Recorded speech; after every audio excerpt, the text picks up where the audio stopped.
Developing tonight, a man threatening to harm himself shot and killed by a Virginia Beach police officer after they say he lunged at officers with a large knife. The scene all unfolding late this morning on Peyote Road, not far from Arrowhead Elementary School. News 3 reporter Margaret Kavanaugh is live there tonight. Margaret, what are his friends telling you? Well, they're really upset about what happened at this house behind me and said they have a lot of questions about what happened. Police say they were called here earlier for a domestic situation. Virginia Beach police blocked off a section of Peyote Road as they investigated an officer-involved shooting. They said they were called at around 11 o'clock this morning, but when they arrived, they say there was a man with a large knife threatening to harm himself.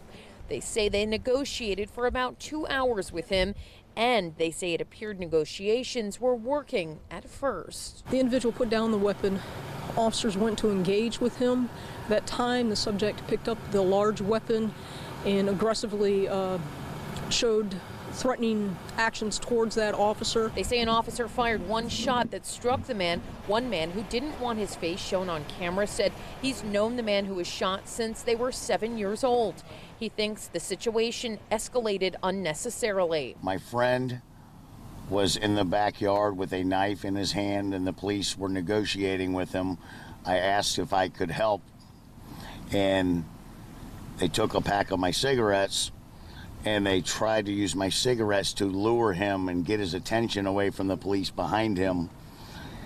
When they tried to hand the cigarettes to him, they tackled him from behind when simultaneously I heard a gunshot go off. He said his friend is disabled. Police say officers were using tactics they are taught to de-escalate situations. Like any police-involved shooting, they say now the situation is under review. This is a three-pronged investigation involving the Office of the Commonwealth Attorney, our department's internal affairs, as well as our department's homicide unit.